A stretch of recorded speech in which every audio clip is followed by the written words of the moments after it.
નવસારી ખાતે કેન્દ્રીય જળ શક્તિ મંત્રી સી.આર. પાટીલના અધ્યક્ષ સ્થાને કિસાન સન્માન સમારોહ કાર્યક્રમ યોજાયો હતો, જેમાં પીએમ કિસાન સન્માન નિધિ યોજના અંતર્ગત 19મો હપ્તાનું વિતરણ વડાપ્રધાનના હસ્તે વર્ચ્યુઅલી કરવામાં આવ્યું. પીએમ કિસાન સન્માન નિધિ યોજનાના 6 વર્ષ પૂર્ણ થવાના અવસરે નવસારીના સમસ્ત મતિયા પાટીદાર સમાજની વાડી ખાતે ભારત સરકારના કેન્દ્રીય જળ શક્તિ મંત્રી સી.આર. પાટીલના અધ્યક્ષ સ્થાને નવસારી જિલ્લા કક્ષાનો કિસાન સન્માન સમારોહ કાર્યક્રમ યોજાયો હતો.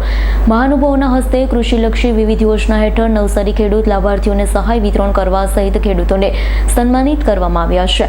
આ પ્રસંગે નવસારી જિલ્લામાં 272 લાખના ખર્ચે નિર્માણ પામેલા 29 આંગણવાડીઓનું લોકાર્પણ જળ શક્તિ મંત્રી સી.આર. પાટીલના હસ્તે કરવામાં આવ્યું હતું. આ પ્રસંગે કેન્દ્રીય જળ શક્તિ મંત્રી સી.આર. પાટીલે જણાવ્યું હતું, કિસાન સન્માન નિધિની ખેડૂતોને મોટી રાહત મળી છે. દેશના અન્નદાતાઓનો સતત વિકાસ એ પ્રધાનમંત્રી નરેન્દ્રભાઈ મોદીનો સંકલ્પ છે. કેન્દ્ર અને રાજ્ય સરકાર પણ ખેડૂતોના હિતને પ્રાથમિકતા આપી સંકલ્પને સાકાર કરી રહી છે. આજના વડાપ્રધાનના વરદ હસ્તે ખેડૂતોને સન્માન નિધિનો 19મો હપ્તો આપવામાં આવ્યો છે.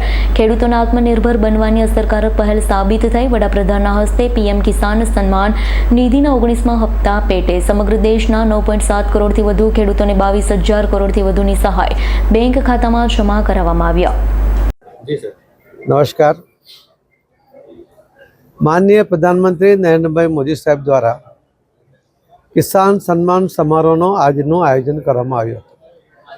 આજે લગભગ 9.7 લાખ કરોડ લોકોને 9.7 કરોડ લોકોને એટલે ખેડૂતોને લગભગ 22,000 કરોડ રૂપિયાનો 19મો હપ્તો એ આજે એમના ખાતામાં ડાયરેક્ટ બેનિફિટ યોજના મુજબ એ ત્યાં જમા થયો છે. માનનીય પ્રધાનમંત્રી નરેન્દ્ર મોદી સાહેબે એમની સરકારની અંદર પહેલીવાર ખેડૂતોને સીધો બેનિફિટ થાય, એમના ખાતામાં સીધા પૈસા જમા થાય એના માટેની યોજના બનાવી અને સફળતાપૂર્વક આજે 19 જેટલા હપ્તા દ્વારા એમને મદદ કરવામાં આવી છે. અને એ પ્રમાણે લગભગ 3.47 લાખ કરોડ રૂપિયા એ આજ દિન સુધીમાં ખેડૂતોના ખાતામાં જમા કરવામાં આવ્યા છે. આ યોજનાની પાછળ મહત્ત્વનું કારણ એ છે કે ખેડૂત એને જેને આપણે જગતનો તાજ કહીએ છીએ, એ લાચાર ના હોય, એને કોઈની સામે હાથ નમવો ન પડે, કોઈ લાચારી વ્યક્ત ના કરવી પડે. અને એટલા જ માટે જેમના નામ પર જમીન છે, જેમના નામમાં 7/12માં એમનું નામ છે, એવા તમામ ખેડૂતોને પહેલાં 11 કરોડથી શરૂ થયેલા આજે 9.7 કરોડ જેટલા લોકોને ખેડૂતોને આ લાભ આપવામાં આવી રહ્યો છે. અને એના કારણે જે ખેડૂતને જમીન તૈયાર કરવી હોય, એમણે બિયારણ લેવું હોય, એમને ખાતરની જરૂર પડે કે કાપણી વખતે મજૂરીની જરૂર પડે, ત્યારે એમને આ પૈસા સીધા એમના ખાતામાં જવા થવાને કારણે એ પોતાનું કામ કરી શકે છે.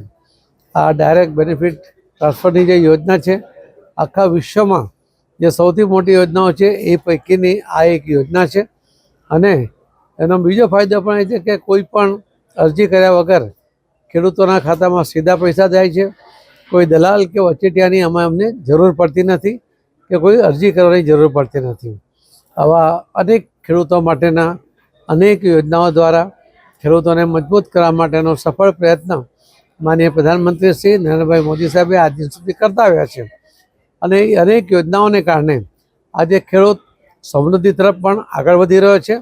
એના ઉત્પાદનના પણ એને સારા ભાવ મળે એના માટેના પણ સફળ પ્રયત્ન એ માનનીય પ્રધાનમંત્રી મોદી સાહેબે કર્યા છે. હું નરેન્દ્ર મોદી સાહેબને ખૂબ અભિનંદન સાથે એમનો આભાર માનું છું કે એમણે આ દેશના ખેડૂતો માટેની આ યોજના બનાવી છે અને એના કારણે ખેડૂતોને કંઈ ને કંઈક રાહત એમાંથી પ્રાપ્ત થઈ છે. ફરીથી આપ સૌનો પણ ખૂબ ખૂબ આભાર. Bureau report S9 news Navsari.